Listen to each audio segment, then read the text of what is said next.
रजनीगंधा प्रेजेंट्स बिहार किसका, powered by नोवा शुद्ध देसी घी। जब जब खाए दिल खुश हो जाए, सदियों का नोवा शुद्ध देसी घी, सपना स्वस्थ भारत का। I love घी। लालू परिवार के बड़े बेटे तेज प्रताप यादव ने चुनाव से पहले अपनी पार्टी बना ली। जेजेडी यानी कि जनतांत्रिक जनता दल नाम से पार्टी बनाकर खुद महुआ से चुनाव भी लड़ रहे। इस दौरान वो हेलीकॉप्टर से प्रचार भी करते दिखे। हर दिन वो एयरपोर्ट से निकले और अपने अलग अलग विधानसभा क्षेत्र में जाकर उन्होंने प्रचार किया। 44 कैंडिडेट को उन्होंने चुनावी मैदान में उतारा।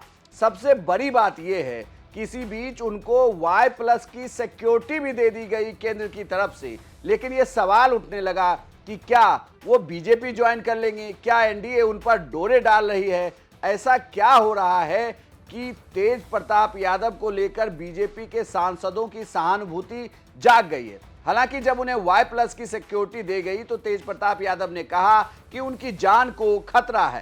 तेज प्रताप जी, आपको सुरक्षा बढ़ाई गई है, सुरक्षा की बढ़ाई गई है सर। तो हमारे ऊपर खतरा है ना, हमारे ऊपर खतरा है इसलिए बढ़ाई है। धन्यवाद सर। बातों को समझा, आपके प्रति गंभीरता दिखाई, आप लोग तो घूम फिर के हमारे ही पीछे पड़े रहते हैं सर। आप यही सवाल बीजेपी के सांसद निशिकांत दुबे से भी पूछा गया कि आखिर तेज प्रताप यादव की सुरक्षा क्यों बढ़ाई गई है। तो निशिकांत दुबे ने भी अपने अंदाज में जवाब दिया, लेकिन उन्होंने साथ में लालू परिवार को भी घेर लिया। मैंने कौन देखा होगा, सिक्योरिटी एक ऐसी चीज है जिसके ऊपर की कभी कोई चर्चा नहीं करनी चाहिए और इस पे कोई राजनीति नहीं होती है। मुझे लगता है कि उनको आवश्यकता होगी और केंद्र सरकार ने इसलिए उनको Y+ सिक्योरिटी दी है। इसका कोई मतलब नहीं अब तेज प्रताप जी चुनाव जीतेंगे कि नहीं जीतेंगे, क्या कर रहे हैं नहीं कर रहे हैं, ये तो भविष्य बताएगा ना। अभी तो वो बेचारे खड़े हुए हैं, लेकिन उनकी सुरक्षा पर खतरा होगा क्योंकि राष्ट्रीय जनता दल के जो कार्यकर्ता हैं उससे जरूर नाराज होंगे। क्योंकि जो सबसे बड़ा मुझे समझ में आ रहा है, जो मेरी जानकारी है कि राघोपुर में तेजस्वी यादव चुनाव हार रहे हैं।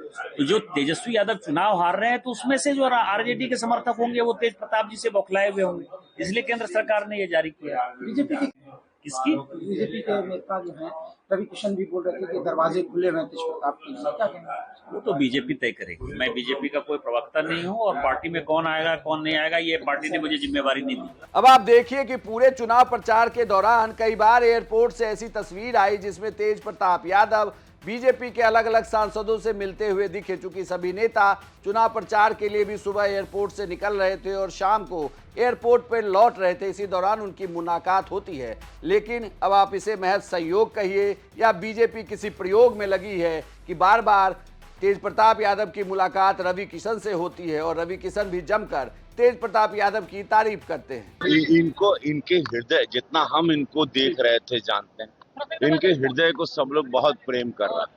जौन मतलब यहाँ है वहाँ, मतलब एक होता ना, एक यहाँ दिल और दिल दिमाग से मुंह पे वायर नहीं आ रहा, सीधे दिल से इनकर मुंह पड़ता। तो दिल वाले इंसान है और भोलेनाथ के भक्त हैं और महादेव के कृपा बाटे। देखिए भाजपा में मोदी जी के यहाँ सारे अवघड़दानी भोलेनाथ के भक्त, हमारे प्रधानमंत्री भी भोलेनाथ के भक्त हैं। तो सारे लोग जिसका लक्ष्य सेवा है और निस्वार्थ सेवा है बगैर कोनो पर्सनल एजेंडा के, उसके लिए भाजपा तो सदैव अपना पूरा सीना खोल के रखती है और ये बात किसी से छिपी नहीं। निस्वार्थ सेवक और इनकी छवि वही आ रही है, एक निस्वार्थ सेवक के लिए। गलत हुआ सर तेज प्रताप जी के साथ? दिखाओ ये अब समय चुनाव के बाद, अब मैं गलत सही ना बोले, लेकिन जनता ये तो तय करी। हमरा बोलला से कुछ ना, जनता प्रभु सब जानती है। वो अंदर आंख के अंदर से आत्मा पढ़ लेती है, ये जनता है। ये अब बिहार ऊ ना रहा, ये बिहार अद्भुत हो गई बा पहले से। हालांकि तेज प्रताप यादव पहले भी इस बात को सिरे से नकार चुके हैं कि वो बीजेपी में जा रहे हैं, लेकिन बड़ी खबर यही है कि तेज प्रताप यादव की जान को खतरा है, तभी उनकी Y+ की सिक्योरिटी बढ़ाई गई। आपको बता दें कि लालू परिवार से अलग होकर तेज प्रताप यादव ने अब अपनी पार्टी बना ली है, चुनाव लड़ रहे हैं। उनके कई उम्मीदवार चुनावी मैदान में हैं, लेकिन परिणाम क्या आएंगे ये 14 तारीख को पता चलेगा। परिणामों के लिए आप 14 तारीख को सुबह 6 बजे से देखते रहिए सिर्फ बिहार तक।